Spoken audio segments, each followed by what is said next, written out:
My boyfriend secretly lived with his baby mama, so I sent her a text message saying, I didn't know he had kids. That day we both dumped him. I found out my boyfriend had a whole family in the next city over because my best friend snapped a photo of him walking into a house with a toddler on one side and a woman with groceries on the other. 8 months of dating. 8 months of sleepovers, wine nights, movie marathons, and sweet nothings. And not once did I set foot in his place. He lived in Fremont, I lived in San Jose. Close, but he made it feel like crossing a state line every time I brought up visiting. Always a reason. Too messy, construction next door, roommates weird, whatever. I didn't push. I was falling in love with the version of him he brought to me. The red flags were there. He avoided long weekends. Holidays were family emergencies or work stuff. I told myself he was just bad at relationships, not hiding an entire one. Then Monica ruined everything with one text. Isn't this Marcus? Attached was a photo of him in broad daylight, walking casually down a driveway, holding a child's hand. The little girl was maybe 3 or 4, curly hair, tiny pink jacket. Next to them, a woman with a ponytail and groceries. The kind of scene you only see when people live together. The kind of scene you only see when you're not supposed to. I couldn't move. I just stared. That little voice that had been nagging me for months was suddenly screaming. I asked Monica where she saw him. She sent the address. A quiet street in Fremont. I didn't sleep that night. I just stared at the ceiling thinking about all the times he said he couldn't FaceTime because he was driving or at the gym. About the times I asked about his past and he gave those vague, brushed-off answers. Said his last relationship ended badly and he didn't keep in touch. Said he had no kids. Not ready for them. At 3 a.m. I started digging. His socials were sanitized. Instagram? Useless. Facebook? Barely active.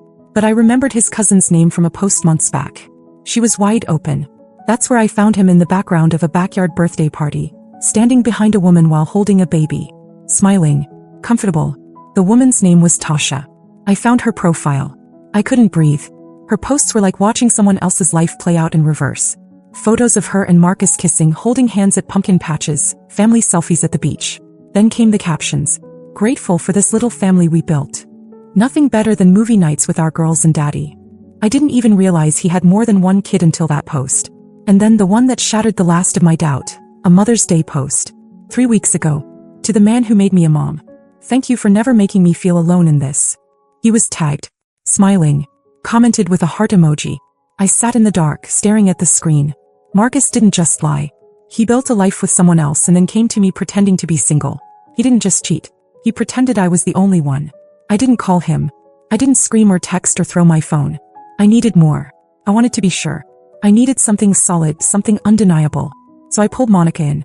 We spent the whole next day deep diving into Facebook, Instagram, LinkedIn, even Pinterest.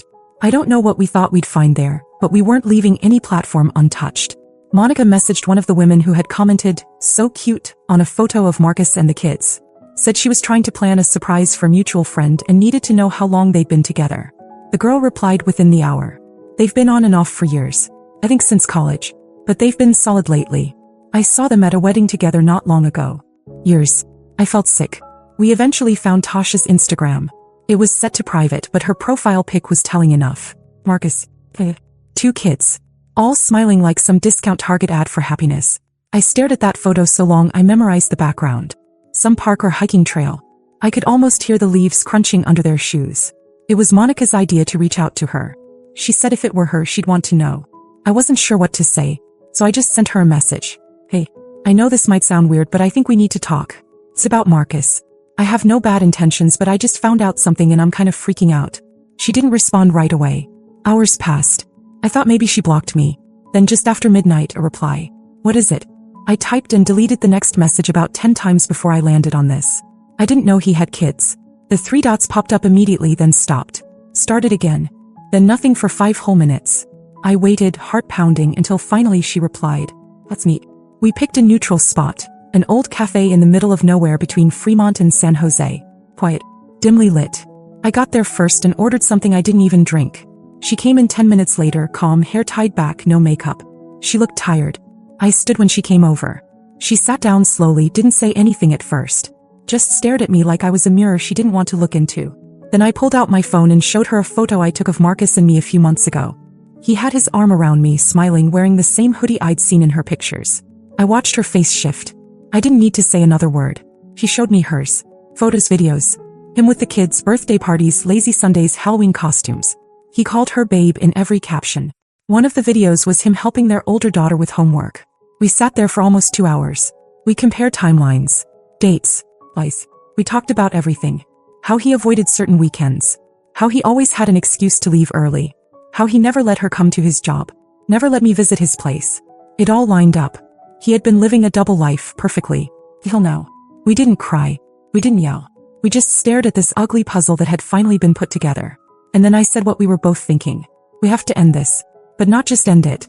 We're going to make him feel what it's like to lose everything at once. We didn't go for some dramatic public confrontation or explosive scene. That's not how you make it sting. We wanted silence, emptiness, a vacuum of explanation. Tasha left first. She waited until a regular Thursday night. She packed a bag, took the kids, and left the house while he was at work. She didn't block him. She didn't even text. She just left the front door wide open and his key on the counter. She messaged me as soon as she was gone. It's done. The next day I waited. Marcus showed up at my place around 6, same as always. Smiling. Same hoodie. Same face. I let him in, sat him down, handed him a beer. I wanted him to relax. I wanted him to believe everything was normal for just 5 more minutes. Then I told him, He blinked, confused. Me and Tasha. We know everything. You didn't cover your tracks. You just got lucky for 8 months. He tried to laugh. Tried to play dumb. Said, what are you talking about? Like the words would erase what I knew. I didn't say another word. I just picked up my phone, scrolled to the pictures of me and Tasha in that cafe laughing like old friends with our drinks on the table. I handed it to him. His face dropped. I've never seen someone unravel like that. He wasn't even angry. He was just stunned. Kept shaking his head like he could rewrite reality by refusing to accept it. He started talking fast. Said he didn't mean to hurt me. That it was complicated. That things with Tasha weren't what I thought. That they weren't really together. Just co-parenting. That I was the one he loved. So I asked him one thing. If that's true, why did you spend Mother's Day with her and post that photo? He couldn't answer. I told him to leave. He stood there for a second like maybe I'd take it back. Like maybe I'd soften. But I didn't. I just stared until he finally turned and walked out. I closed the door and locked it behind him. Tasha called me that night. She said he showed up at the house and stood in the driveway like he didn't know what to do. She didn't let him in. Didn't even speak to him. She said, we're free now. And weirdly we were. Marcus tried to come back like nothing had happened. Like he could press rewind on a destroyed life and walk backward into the parts that still worked. He texted me that weekend. Can we talk? I didn't answer. He called twice the next day. Left a voicemail saying he was sorry, that he felt like everything had just exploded and he was trying to fix it. I deleted it before it finished. He wasn't ready for the silence. The calm after the collapse. That's what messed with him the most. No screaming, no fighting, no closure. Tasha wasn't replying either. She'd moved into her sister's place with the kids. Changed the locks. Blocked his number after he showed up a second time and tried to talk through the door for over an hour. I heard about that from her cousin. Marcus didn't know I was in contact with her whole circle now. I was like a shadow in the background of his life, watching him scramble, fail, repeat. By the end of the second week, I started getting messages from unknown numbers. Different area codes. Same kind of tone. Hey, it's Marcus. I need to talk. Just give me 5 minutes. Walked. Then the burner accounts started watching my stories on Instagram. No profile pic, no followers, just watching. I wasn't even surprised anymore. Tasha and I started talking almost daily. Not about him. About everything else. She told me about her job, her kids, how weird it was to feel relief and grief at the same time. I got it. We were both living this strange version of the same story, just from different angles. Then one night she sent me a screenshot. Marcus had posted something on his Instagram for the first time in forever. It was a black square with a long caption. He talked about losing everything and not being the man he thought he was. He mentioned being betrayed but didn't say by who. Said he needed time to rebuild. I had 3 likes. I didn't bother reading the rest. That post wasn't for us. It was for the next girl who'd feel bad for him. Tasha messaged me right after. He still doesn't get it. And he wouldn't. That's what made it all feel done. The weirdest part wasn't losing Marcus. It was how fast life started to feel normal without him. I started sleeping better. My apartment felt lighter. There wasn't a guy coming in once a week with half-truths and distractions, taking up space and making promises he never planned to keep. Tasha was doing the same thing. He found a new rhythm, work, kids, friends. She even went on a date a month after everything went down. She told me afterward it was awkward and boring, but at least it wasn't with a liar. We kept in touch. Texts, calls, sometimes just memes. We joked that we'd been trauma bonded. But it wasn't really a joke. She sent me a picture one day of her daughter in a Halloween costume.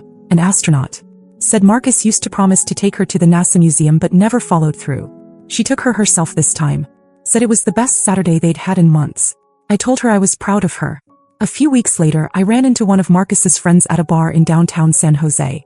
He recognized me right away but hesitated like he wasn't sure if I'd slap him or say hi. He said Marcus had been laying low, still in Fremont, still trying to tell people it was all a huge misunderstanding.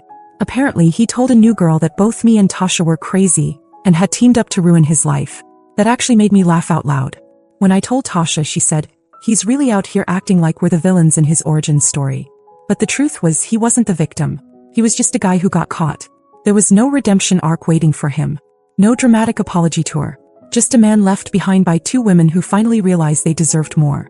It's funny how someone can be the center of your world one month and the punchline of a shared joke the next. Tasha and I met up again about 2 months after it all fell apart. Same cafe, different vibe. This time there were smiles, no tension, no screens full of proof. Just two women who survived the same storm and somehow came out stronger. We talked about dating again. We both agreed, no more charmers with vague answers and mysterious schedules. No more men who treat commitment like a part-time job. She said something that stuck with me. We were both Plan B-ish. He thought he could juggle 2 lives and neither one of us would notice. And for a while he was right. But we noticed. She eventually filed for child support. I supported her through it because no matter how much of a mess he was, he still had 2 kids he couldn't just ghost. He fought it, of course.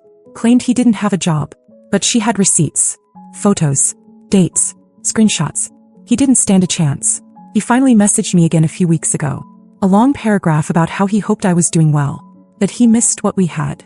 Said he hoped I could remember the good times. I didn't respond. Because I do remember the good times. They were just built on lies. Tasha and I still talk. We've got our own little friendship going, one that never should have existed, but I'm glad it does. We've become this strange version of each other's closure. Proof that even when you get played, you can still come out of it smarter, sharper, and absolutely done with nonsense. And Marcus? He became a story we tell now. Sometimes with a drink, sometimes over text. Always with the same ending. He thought he had 2 women. But he lost both in one day. And we never looked back. It had been a quiet month. Too quiet. Marcus had gone completely off my radar. No weird texts. No new burner accounts. No desperate Instagram quotes about growth or betrayal. It was like the whole thing had finally died. Tasha and I were still talking every other day. Life was settling into this new version of normal. Her kids were doing well. She'd started going on walks in the evening just to clear her head. I was back in a groove, working, seeing friends, even letting myself consider the idea of dating again. And then it happened. I got a Facebook message request from someone I didn't know. Serena. Pretty girl. Blonde hair, soft smile, standing in a backyard that looked familiar. Not exact, but close enough to make me pause. I opened the message. "Hi, I hope this isn't too weird. My name is Serena. I think we need to talk. It's about Marcus." I just stared at it. I forwarded the screenshot to Tasha with no context. Her response came within seconds. "Tell me that's not what I think it is." I messaged Serena back. "Hey, what's going on?" She didn't waste time. She said she met Marcus at a car wash in Fremont. Said he struck up a conversation, made her laugh, asked for her number. This was 4 months ago. He told her he was single, no kids, just a chill guy working on himself and not really into drama. He'd been seeing her regularly. Always at her place. Never his. Never late nights. Never on weekends. Said he worked a lot, had family obligations he didn't like talking about. Sound familiar? He disappeared one weekend. Said it was a funeral. When he came back, he was distant. Weird. So she started looking. He found his Instagram. Bare. But then she noticed a comment under one of his posts. A mutual friend. She clicked, then found a photo from months ago. Me. My arm around Marcus. Smiling. Tasha was tagged in a comment. From there, she followed the digital breadcrumbs until she landed on everything. She said she sat in bed for 2 hours scrolling, heart racing, realizing she had no idea who she'd been dating. I asked her when exactly they started seeing each other. She said the first date was the week after Valentine's Day. That's when I nearly dropped my phone. That was the same weekend Marcus told me he was going through something and needed space. The same weekend he told Tasha he was visiting family up north. We thought he was taking a break. He was starting someone new. I asked for proof. She sent screenshots, texts, photos. One of him cooking in her kitchen, smiling like he hadn't just burned his whole life down weeks before. This wasn't just another side girl. This was the third life. Tasha called me the moment I sent her the screenshots. "This guy," she said. "He really thought he could run a rotation of girlfriends like we were invisible." Serena was quiet at first, processing. I could tell she was trying not to cry. Not from heartbreak, but from humiliation. We told her everything. How it started, how we found each other, how he crumbled the moment we cut him off. How this wasn't an accident or a misunderstanding. It was a pattern. And now we knew for sure. It had never been just two of us. We'd stopped being heartbroken weeks ago. Now we were curious. How many were there? Because if he was willing to juggle 3, there were probably more. He didn't just get caught. He was still running the same game on someone else somewhere. This wasn't a love story gone wrong. This was a man who turned lying into a lifestyle. And suddenly I felt like the quiet month was just the eye of the storm. Adding Serena to the group chat was like lighting a fuse. The quiet month had been the eye of the storm, and now the real fallout began. Tasha said it first. We need to warn the others. We pulled together everything, screenshots, texts, photos, laid it all out like a map. The overlaps were unreal. The same weekends, the same lines. He told Serena she was his piece.